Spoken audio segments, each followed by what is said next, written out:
ओम शांति। छोटे बालक की स्टोरी चौंका देगी आपको। देखिए कैसे पत्थर से प्रकट किए भगवान। कहा भी जाता है कि भावना के भूखे होते हैं भगवान। मूर्तियां भी बोला करती हैं, आप बुला करके तो देखिए। देखिए एक समय की बात है, जाट समाज का एक छोटा बालक था। पिताजी अगर खेत पर जाएं खेती करने तो बेटा भी साथ में जाए। पिताजी गैया चराने जाएं तो भी बेटा साथ में जाए। एक बार क्या हुआ, उस बच्चे के गांव में कोई संत आए। पहली बार उस बच्चे ने संतों को देखा, ऋषि मुनियों को देखा, संतों का तिलक देखा, संतों की जटाएं देखी, उनका स्वरूप देखा। तो बालक को लगा कि ये कौन है।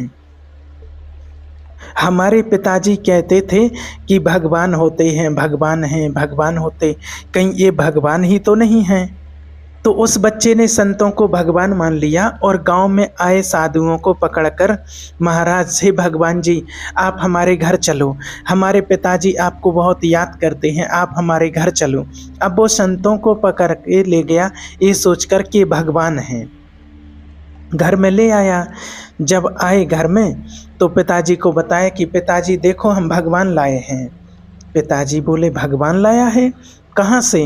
बोले देखो द्वार पर खड़े हैं, भगवान आए हैं। जा कर के पिताजी ने देखा तो पिताजी तो देख करके समझ गए संत हैं। प्रणाम किया, चरण छुए, बेटे से कहा कि बेटा ये संत हैं। अच्छा ये संत हैं तो फिर भगवान कैसे हैं? भगवान कौन है, कैसे होते हैं भगवान? तो उन संतों में से एक संत बोले कि बेटा तुझे भगवान देखने हैं? बोले हाँ हाँ मुझे भगवान देखने हैं। तो बोले मैं दिखाता हूँ। तो संतों ने अपना सामान खोला, बैग खोला, उसमें से एक सुंदर सी सिंहासन निकली और सुंदर से शालिग्राम रखे हुए थे, काले कलर के थे शालिग्राम। शालिग्राम भगवान की बटैया उन महात्मा जी ने निकाली और सामने रख दी और कहा कि बेटा ये हैं भगवान। अब उस बालक ने कहा कि अच्छा ये भगवान है? बोले हाँ हाँ यही बालक है, यही भगवान है बच्चे। अब वो बच्चा रोने लगा देख करके। संतों ने कहा कि क्या हुआ बेटा? तो वो कहने लगा कि ये भगवान तो हमें चाहिए, ये भगवान तो हमें चाहिए। अब संतों ने कहा कि भाई अपने भगवान हम अगर बच्चे को दे देंगे तो ये बच्चा है और खेल लेगा, पता नहीं कहाँ फेंक देगा, क्या कर देगा, ये तो भगवान के लिए थोड़ी जानता है। संतों को तो पता नहीं कि ये बालक के मन में क्या चल रहा है, वो चाह क्या रहा है, सोच क्या रहा है, विचार क्या कर रहा, कोई अंदाज़ा नहीं लगा सकता उसके बच्चे के मन का। तो उस बच्चे का मन कितना गहरा है, कितना पवित्र है, कितना पावन है, कितना भगवान के प्रति उसके अंदर श्रद्धा भावना है। बस वो बच्चा मचल गया कि मुझे तो भगवान चाहिए, ये भगवान चाहिए मुझे तो बस। अब संतों ने कहा कि चलो अच्छा ठीक है, हम तुम्हें कल भगवान दे देंगे। अब संत लोग वहीं पर रुक गए उनके घर में। संतों को भोजन प्रसादी बनाया, खाए, बच्चे को भी दिया, भोग लगा करके भोग लगाया। अब वो बच्चा तो सब देख रहा है कि संत लोग कैसे भोग लगा रहे हैं, कैसे खा रहे हैं, क्या कर रहे हैं, कैसे इनको तिलक लगा रहे। अब जैसे दूसरा दिन होता है, दूसरा दिन हुआ तो फिर संत जी स्नान करने के लिए उस नदी में गए। तो नदी में संत जी ने काले कलर का पत्थर उठा लिया, सामान्य पत्थर, नदियों में जो पत्थर होते हैं सामान्य पत्थर, वो उठा लिया। अब वो संतों ने सोचा कि भगवान ने कहा कि हमारे भगवान मांग रहा तो ये तो बच्चा है ना, तो एक पत्थर पकड़ा देंगे इसको। तो अब क्या होता है, वो बड़ा सा पत्थर जो शालिग्राम जैसे दिखता था ऐसा ला करके रखा और संतों ने उस पत्थर को भी चंदन लगाया, तिलक लगाया, तुलसी चढ़ाई और शालिग्राम को, दोनों को। अब संतों ने कहा कि बच्चे दो भगवान हैं, देख तुझे कौन सा भगवान चाहिए, छोटा भगवान चाहिए कि बड़े भगवान? अब बच्चा तो बच्चा होता है। अब जो पत्थर नदी का था वो बड़ा था, तो बच्चे ने कहा कि मुझे तो ये बड़े वाले चाहिए। संतों ने कहा बन गई बात, नदी का पत्थर है और भगवान समझा करके दे दिया कि ये भगवान हैं, इनकी पूजा करना, भाव से भावना से इनको भोग लगाना। अब वो दे करके चले गए संत। अब वो बालक था, उसका नाम धन्ना था, धन्ना उसका नाम था। संत जी तो दे करके चले गए। अब तो वो बालक उस पत्थर की पूजा करने लगा, रोज उसकी पूजा करे। रोज तुलसी चढ़ाए, चंदन चढ़ाए, प्रार्थना करे। और मैया उसकी बोली कि जाओ बेटा गैया चरा ला। तो अच्छा मैया ठीक है जाता हूँ, भगवान को लेकर के जाऊँगा। तो मैया ने कहा ठीक है ले जा। झोले में भगवान को रखा और झोले में भगवान को रख कर के गैया चराने ले गया। मैया ने कहा अचार रोटी ले जा, भूख लगे तो खा लेना। अचार रोटी झोले में रखा, भगवान को रखा, गैया चराने के लिए गया। अब जंगल में पहुंचा, एक पेड़ की छांव में घास तोड़ी, घास की आसन बिछाई, उसमें भगवान जी रखे और भगवान के सामने गैया तो चर रही हैं अपनी, और भगवान के सामने वो धन्ना अचार रोटी लेकर के बैठ गया कि खाओ भगवान, हे प्रभु खाओ आप। अब वो भगवान भला कैसे खा सकते हैं, अब वो कैसे खाएं। थोड़ी देर तक धन्ना कहने लगा कि भगवान खाओ, हे भगवान आओ, हे भगवान हमसे बात करो। ना तो वो बात करें, ना तो वो खाएं, ना भी कुछ करें। दिन भर हो गया ऐसा करते करते, उसको गैया घर ले जाने का टाइम आ गया है। तो धन्ना ने जिद में कहा कि सुनो, जब तक आप खाओगे नहीं मैं भी नहीं खाऊंगा, आप जब तक नहीं खाओगे तब तक मैं भी नहीं खाऊंगा। और रोटियां जो थीं उसने गैया को खिला दी। दूसरा दिन हुआ, मैया ने शाम को कहा कि बेटा कुछ खा लो। मैया भूख नहीं है, तूने अचार रोटी रखी थी वो खा ली है बस। दूसरा दिन फिर हुआ, फिर मैया ने अचार रोटी रखी, जा गैया चरा के ला।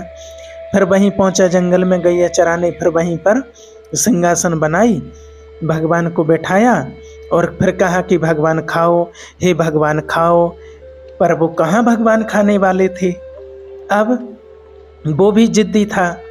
गुरुजी ने मंत्र भी दिया था, श्रीमन नारायण का तुम जाप कहना और कहना कि हे श्रीमन नारायण खाओ और आओ। और वो बस यही कहे, श्रीमन नारायण खाओ, श्रीमन नारायण आओ, बस श्रीमन नारायण का यही धुन लगाए रहे। ऐसे करते करते आज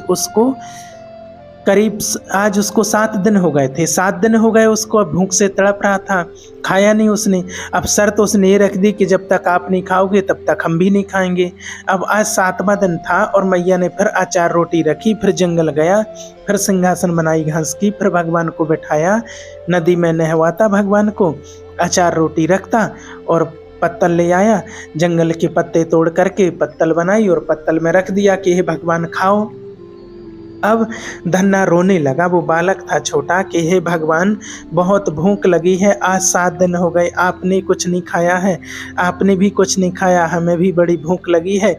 जब हमें इतनी भूख लगी है तो आपको कितनी भूख लग रही होगी। हे भगवान हम नहीं जानते पूजा, हम कोई बड़े संत नहीं हैं, हम पाठ भी नहीं जानते हैं, आप कैसे प्रसन्न होते हैं हम तो वो भी नहीं जानते हैं, हम कोई स्तुति करना नहीं जानते हैं, हम कोई पढ़े लिखे नहीं हैं। हे भगवान कृपा करो, हमारी अचार रोटी को स्वीकार कर लो। हम मेरे पास कोई 56 भोग नहीं है, मिष्ठान नहीं है, मिठाइयाँ नहीं हैं, लोग तो आपको क्या क्या खिलाते होंगे मैं तो नहीं जानता भगवान, लेकिन मेरी अचार रोटी को स्वीकार कर लो। अब वो धन्ना प्रार्थना करने लगा, लेकिन आज की जो प्रार्थना है वो नदी के पत्थर से भावना, कहते हैं कि भावना अगर पावन है, भावना की ज्योत को जलाकर देखिए, भावना की ज्योत को जलाकर देखिए, बोलती हैं मूर्तियाँ बुलाकर देखिए। भावना की ज्योत को जलाकर तो देखिए और बोलती हैं मूर्तियाँ बुलाकर देखिए। मूर्तियाँ बोलती हैं। आज वो पत्थर की जो छोटी सी मूर्ति थी और उसी से श्री कृष्ण भगवान जी प्रकट हो गए हैं। वो भी बालक था धन्ना और भगवान जी भी श्री कृष्ण का रूप धर के, श्री कृष्ण जी मोर मुकुटधारी और कन्हैया जी बांसुरी कमर में फंसी है और मोर पंख माथे पर है। वही बाल रूप जिस रूप से गैया चराने कभी गोपाल नटखट जाया करते थे, वही पाँव में पायल बंदी है, नटखट है, मानो कि ऐसे श्रृंगार करके मैया यशोदा ने अभी अभी भेजा हो। बगल में बाजूबंद हैं और आँखों में काजल लगा है और बालों में जूड़ा बना हुआ है, गले में सुंदर मोतियों की माला है और श्री कृष्ण जी प्रकट हो गए हैं। तभी धन्ना ने देखा कि अच्छा आप भगवान हैं। भगवान उसकी सरलता पर रीझ गए कि हाँ धन्ना, मैं वही भगवान हूँ जिसका तुम 7 दिन से भूखे रह करके इंतजार कर रहे थे। अब तो धन्ना चरणों में गिर पड़ा। धन्ना को भगवान ने हृदय से लगाया उठा करके और प्रभु से कहने लगा, भगवान श्री कृष्ण जी से कहने लगा, धन्ना प्रभु आपने इतनी देर क्यों लगा दी है आने में, जल्दी आ जाते। देखो कितने दिन से आपने कुछ खाया नहीं, चलो पहले खा लेते हैं फिर बात करते हैं। उस घास के आसन पर बिठाता है, रोटी और अचार निकालता है थैले में से और खिलाता है भगवान को। अपने हाथ से रोटी तोड़ता जाए और अपने हाथ से रोटी तोड़ करके और श्री कृष्ण जी को खिलाए। और कान्हा जी बोले कि मैं तो भूखा था लेकिन तुम भी तो भूखे हो, और एक रोटी वो भगवान जी तोड़ें, कान्हा जी तोड़ें और वो तोड़ करके अचार लगा करके कान्हा उनको धन्ना को खिलाएं और धन्ना कान्हा जी को खिला रहे हैं, एक दूसरे को दोनों खिला रहे हैं। धन्ना रोटी खिला रहे हैं कान्हा जी को। कान्हा जी कह रहे, धन्ना बहुत अच्छी रोटी है तुम्हारी। भगवान जी कह रहे, बहुत भूख लगी थी मुझे।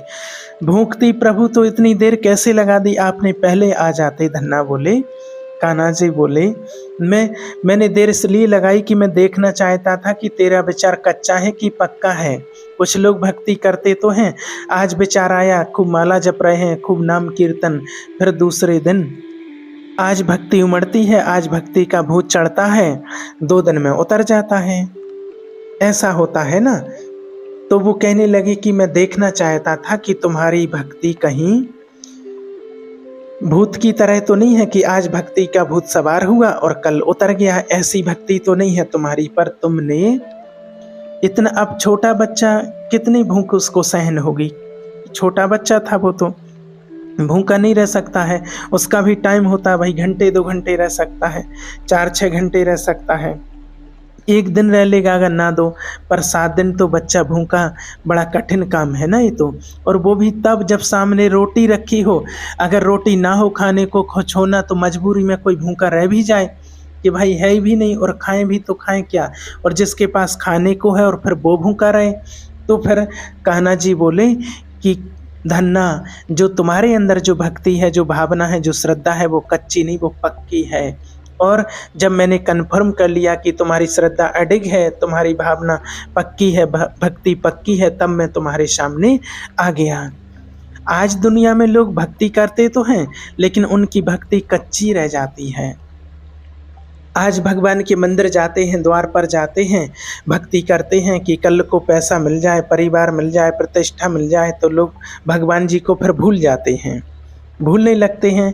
लेकिन धन्ना की माता ने सब कुछ दिया, धन्ना के पिता ने सब कुछ, घर से भी धन्य धान से माना ठीक था, पर सबसे मन हटा, सिर्फ कान्हा जी में मन लगा।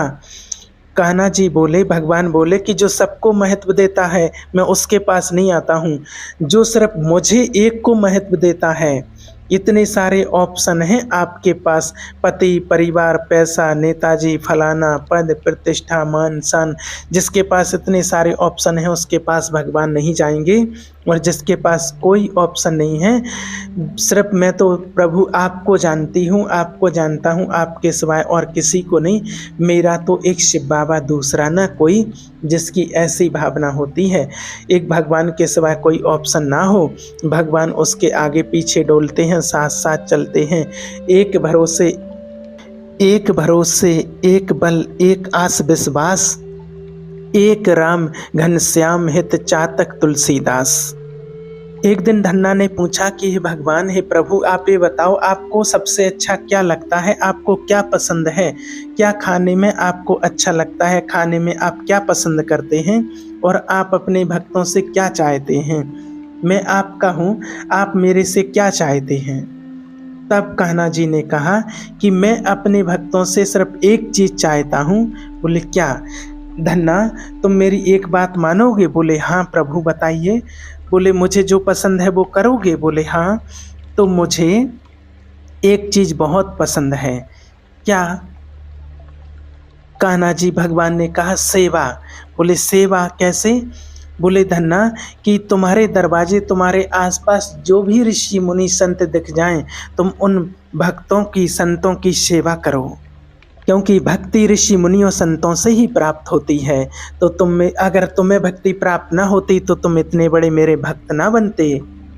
और जो सच्चे ऋषि मुनि संत होते हैं वो ध्यान में बैठते हैं, भगवान का ध्यान करते हैं, मेरा ध्यान करते हैं और भक्ति का बीज बोते रहते हैं। और वो अंदर जो ज्ञान का भक्ति का बीज पड़ा हुआ रहता है वो धीरे धीरे करके बड़ा होता है चला जाता है। जैसे कि मीरा जी बोल रही हैं, पायो जी मैंने राम रतन धन पायो। मीरा जी ने कहा है मेरे गुरु जी ने मुझे इतनी बड़ी अनमोल वस्तु दी है। मीरा कह रही हैं वस्तु अमूलक दी है मेरे सतगुरु, और करके मैंने पायो राम रतन धन पायो। कान्हा जी बोले कि धन्ना से तुम एक काम करना कि तुम भक्तों की सेवा करना, जहाँ संत मिल जाएं, ऋषि मुनि मिल जाएं, जो सच्चे भक्त मिल जाएं, उनको भरपेट भोजन देना। और जब जो सच्ची सेवा करता है ईश्वर के मार्ग में चलने वालों की, मैं उनसे बहुत प्रसन्न हो जाता हूँ। ईश्वर के मार्ग में चलने वालों की जब सेवा करते हैं तो भगवान बहुत प्रसन्न हो जाते हैं।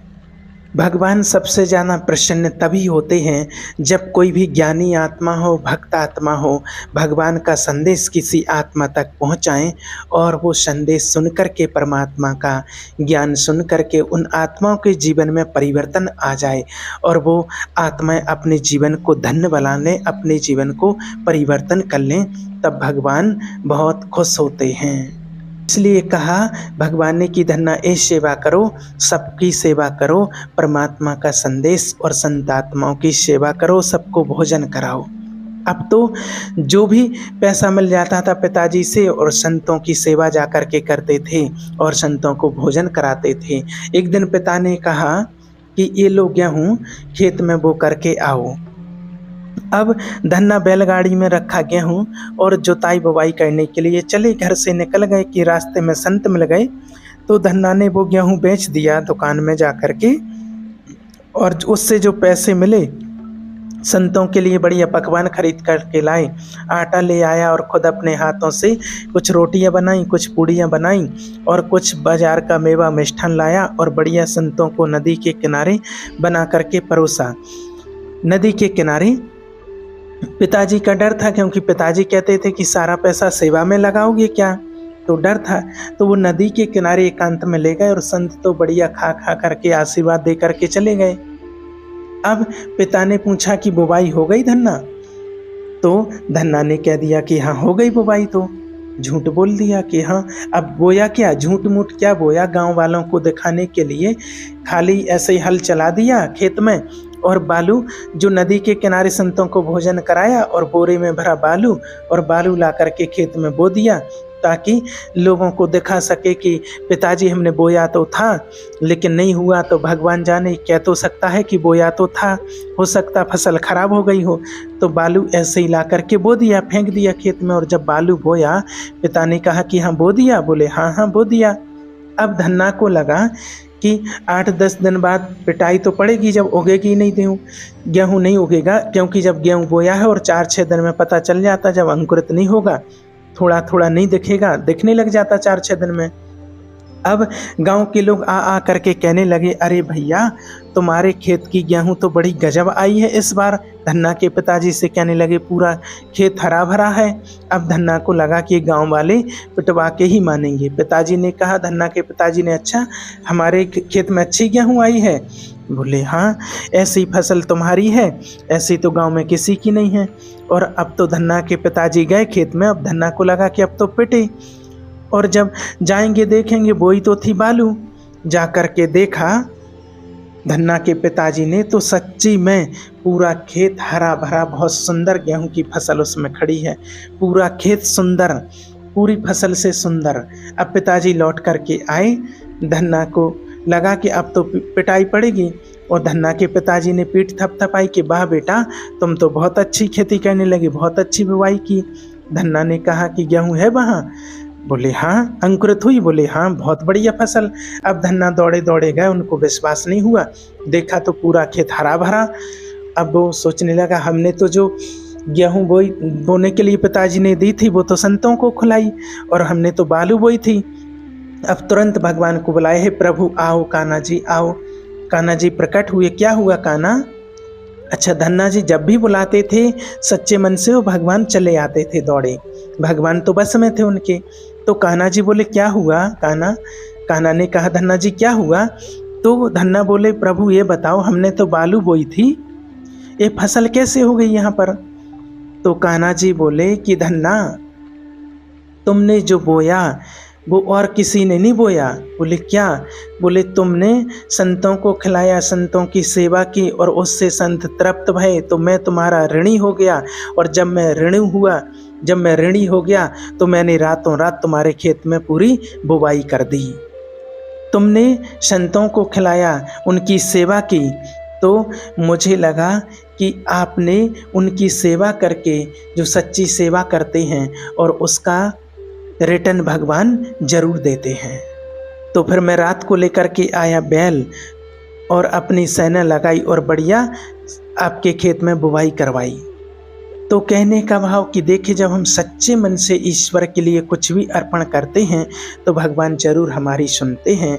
और आप श्रद्धा और भावना से कीजिए। और परमात्मा ने तो सीधा सत्य ज्ञान हम आत्माओं को दिया है कि जो भी आत्माएं सच्चे मन से परमात्मा का ध्यान करती हैं, परमात्मा को याद करते हैं और परमात्मा की संतान समझ करके जो सभी आत्माओं की सेवा करते हैं, भगवान उनसे हम हर समय प्रसन्न रहते हैं और भगवान उनकी हर समय हर इच्छाएं पूरी करते रहते हैं।